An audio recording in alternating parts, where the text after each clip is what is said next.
మరి హరీష్ రావు రాజీనామా చేస్తా అన్నాడు రుణమాఫీ అయిపోతే ఆగస్టు 15 లోపు. చేస్తాడా? ఆయన చేస్తాడా లేదా, ఆయన సెల్ఫ్ రెస్పెక్ట్, ఆయనకు అభిమానం ఉన్నదా లేదా అనేది ఆయన మాట. చెయ్యాలా ఆయనని అన్నాడు, చేస్తా అన్నాడు. ఆయన ఆలోచన చేసుకోవాలి తప్పితే నేనెందుకు చెప్తాను? ఎందుకంటే ఆయన ఆల్రెడీ ఎమ్మెల్యే ఉన్నాడు, మళ్ళీ కొత్త ఎలక్షన్ ఎందుకు?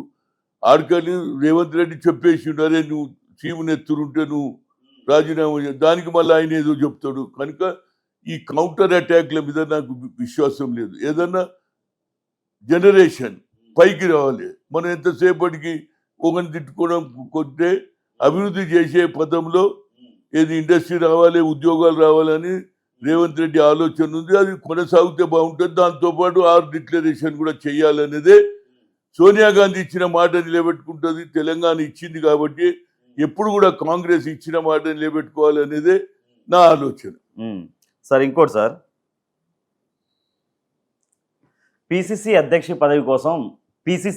పదవి కోసం చాలామంది సీనియర్లు ఎదురు చూస్తున్నారు. ఇప్పుడు మన మాజీ ఎమ్మెల్యే సంపత్ అయితేంది, మామూలుగా మన బలరాం నాయకు, మహేష్ గౌడు, చాలామంది పిసిసి పదవి కోసం ఎదురు చూస్తున్నారు. పిసిసి పదవి ఎవరికి ఇస్తే బాగుంటుంది, ఎవరికి ఇచ్చే అవకాశం ఉంది మీకు? చూడండి, నేను చెప్పేది బీసీకి ఇవ్వమంటున్నా, పేరు చెప్తలేను. అదేవిధంగా ఎక్స్పీరియన్స్ ఉన్నోడు, గతంలో ఎన్ఎస్వై యూత్ కాంగ్రెస్కి వెళ్ళి చేసిన వాళ్ళు, ఆర్గనైజేషన్ తోటి ఇవ్వమంటున్నా. ఇది పెరాగేట్ ఎవరిది ఉంటుంది? ముఖ్యమంత్రి అని ఎవరిని తెచ్చుకుంటాడు? తన సొంత మనిషిని తెచ్చుకుంటాడు. అది నాకు తెలుసు, అందరికి జగమేంటి. దాని మీద నేనేం కామెంట్ చేసినా, కానీ నేనేమంటున్నా, నువ్వు చేసిన అభివృద్ధి ఏదైతే రైతుల రుణమాఫీ కానీ, రేపు మహిళలకు ఇచ్చే 2500 కానీ, ప్రజలకు ప్రచారం చేసే కెపాసిటీ కూడా ఉండాలి కదా నాయకుడు అనేవాడు. అటువంటి వాళ్ళని తెచ్చుకుంటే లాభం. నన్ను అడిగిండ్రు, నేనన్నా ఉమ్మడి రాష్ట్రానికి నేను పిసిసి అధ్యక్షుడున్నా, నేను మళ్ళీ ఈ చిన్న రాష్ట్రాన్ని నేను ఉండలేను అన్నా, ఎవరికో ఇవ్వన్నా. నేననేది ఏంటంటే, నాకు పలుకుబడి కేంద్రంలో ఉన్నది, రాష్ట్రాలలో ఉన్నది. రాహుల్ గాంధీని ప్రధానమంత్రి చేయాలనే నా చివరి కోరిక. నాకు పదవి ఇస్తారా లేదా తర్వాత వదిలేయి. నేనేం అడుగుతున్నా, కష్టపడే పోస్ట్ అడుగుతున్నా. ఏది చైర్మన్ అయితే ఒక కారు వస్తుంది, 2 పోలీసు వాళ్ళు ఉంటారు, నీళ్ళు ఇచ్చేటప్పుడు. నాకు ఇది కాదు, నా జీవితాంతం పనిచేయాలని. నాకు ఇందిరాగాంధీ ఉన్నప్పుడే వెంకటరామరెడ్డి నువ్వు క్యాబినెట్ లో జాయిన్ కమ్మన్నాడు. No I don't want to join, I work for party అన్న.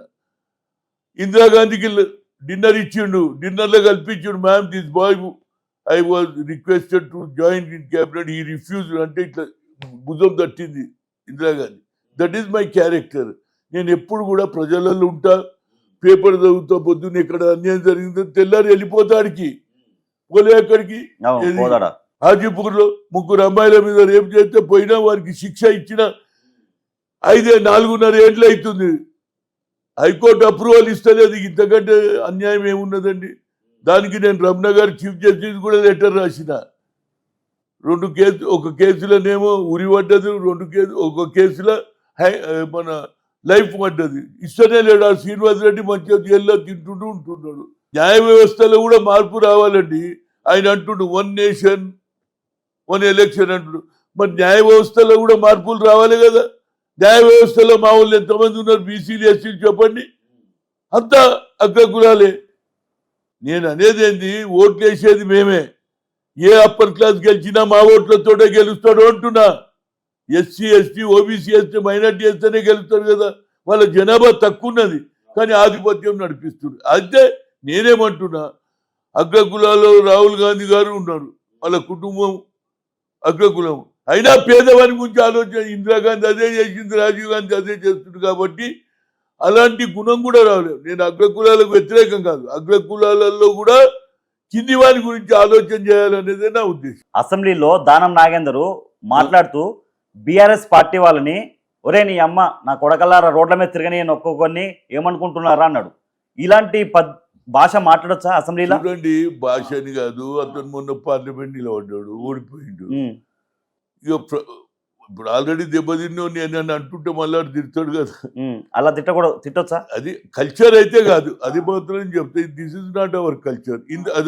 అదే రాహుల్ గాంధీ ఏమన్నాడు, అనురాగ్ ఠాకూర్ ఏమన్నాడు, జిస్కు अपना క్యాస్ట్ నియమాలు ఉనే క్యాస్ట్ వైజ్ సెన్సస్ బోల్రా అన్నాడా లేదా? అంటే దానికి ఏమన్నాడు ఆయన? నువ్వు ఏమన్నా అనుకోరా బాబు, నువ్వు నా క్యాస్ట్, నువ్వు నన్ను తిట్టుబడ్డా, I was only in my mind caste wise census I will conduct అన్నాడా లేదా? ఆ కల్చర్ నేర్చుకోవాలి. ఇప్పుడు తిట్టంగా నువ్వు తిడితే ఏం లాభం? ఆయన ఏమేమున్నది క్యాస్ట్ వైజ్ సెన్సస్, నువ్వు నన్ను అను ఏమన్నాను, నేను నీకు జవాబు ఇయ్యా. But my aim is to conduct caste wise census according to their promotions, their future also should be there. They are 90% people ఉన్నారు, ఎస్సీ ఎస్టీ బీసీ మైనారిటీ, వాళ్ళకు న్యాయం చేయాలి అనేది నా కోరిక అన్నాడు. కనుక మన నాయకులు కూడా మాట్లాడేటప్పుడు కొంత ఆలోచన చేసి జవాబు ఇవ్వాలి. ఏది మాట్లాడింది ఉండాలి, అతనికి అర్థమయ్యేటట్టు ఉండాలి. కానీ అరే అటువంటి భాష మాట్లాడడంలో అతని ఇమేజ్ కూడా తగ్గిపోతుందని చెప్పగలుగుతా. దాన్ని రేవంత్ రెడ్డి గారు సమర్థిస్తున్నారు. సమర్థిస్తుండంటే ఆయన ఎమ్మెల్యే కాబట్టి బాధపడుతూ, ఆయన కూడా లోపల ఉంటుంది. కానీ ఆయనతో కూడా సీఎంఏ అన్నాడని మళ్ళీ వీళ్ళు అడ్వాంటేజ్ తీసుకుంటారని ఆయన నిండొచ్చు అని నా ఉద్దేశం. సార్ ఇదే దానా నాగేందర్ గారు తెలంగాణ ఉద్యమం టైంలో లాఠీ పట్టుకుని ఉద్యమకారులను తరిమి కొట్టాడు. అలాంటి వ్యక్తి ఇప్పుడు బీఆర్ఎస్ పార్టీకి పోయి 2 సార్లు ఎమ్మెల్యే అయిండు, మళ్ళీ ఇప్పుడు కాంగ్రెస్ పార్టీకి ఎలా తీసుకున్నారు? కూడా తెలుసు, కానీ ఆయన టికెట్ ఇచ్చిండ్రు, వాళ్ళు తప్పేం కాదు, వాడు అడగలే. మరి ఎలా ఎందుకు ఇచ్చారు? ఎందుకు ఇచ్చిండ్రు? ఆమె ఎవరు హైకమాండ్ చెప్పింది, దీపా మున్సి చెప్పి ఎవరు చెప్పిండ్రు? నా ఉద్దేశంలో నిజంగానే ఈడ క్యాండిడేట్ లేకపోతే నాకు ఖమ్మం లేదన్నారు. హనుమంతన్న నువ్వు లేవడంటే నేను సిటీలో పాపులరు, స్టేట్లో పాపులరు, అవును, ఎక్కడ పోయినా నాకు జనము, నాకు ఇస్తే గెలుస్తున్నా లేదా? 100కి 100 రూపాయలు.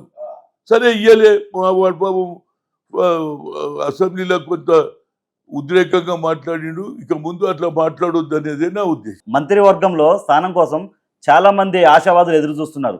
రాజగోపాల్ రెడ్డి అయితేంది, సుదర్శన్ రెడ్డి అండ్ మన మల్రెడ్డి రంగారెడ్డి అయితేంది, చాలా మంది ఎదురు చూస్తున్నారు. మంత్రివర్గంలో ఉన్నది 6 సీట్లు.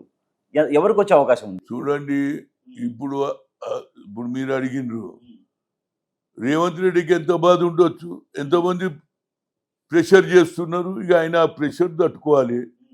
నాదేమంటూ మీరు తట్టుకున్నా రాహుల్ గాంధీ కాన్సెప్ట్ని ఇంప్లిమెంట్ చేయమంటున్నా. ఎందుకంటే ఆయన అడుగుతున్నాడు కదనండి, ఏది బడుగు బలైన వర్గాల న్యాయం అన్నప్పుడు దాన్ని కూడా ఆలోచనలో పెట్టుకోమని నేను రేవంత్ రెడ్డికి చెప్పగలుగుతా. కానీ ఆయనకు ప్రెషర్స్ ఉన్నాయి తప్పక. ఎందుకంటే ఆయన ప్రామిస్ కూడా చేసిండు, గెలిపియాలి, గెలిపిస్తే నేను చేస్తా అని చెప్పిండని ఆయన చెప్తుండు. ఎవరు? రాజగోపాల్ రెడ్డి, నేను గెలిపిస్తే నాకు మంత్రి నాకు ఇవ్వాలి అంటున్నాడు. ఆయన ఇంకో మాట చెప్తున్నాడు. ఎవరికి వాళ్ళు ఇప్పుడు ముగ్గురు కూడా అదే లైన్లో మాట్లాడుతున్నారు. ఆయన ఎవరు? ఇంకో ఆయన పేరేం పేరు, రామ్మోహన్ రెడ్డి అనేటి ఆయన పరిగి, ఆయన కూడా కావాలంటూ ముగ్గురు ఒకే సామాజిక వర్గమే అడుగుతున్నారు. కానీ మిగతా వాళ్ళు కూడా ఉన్నారు కదండి. నేను అనేది ఏంది, population wise highest is BC,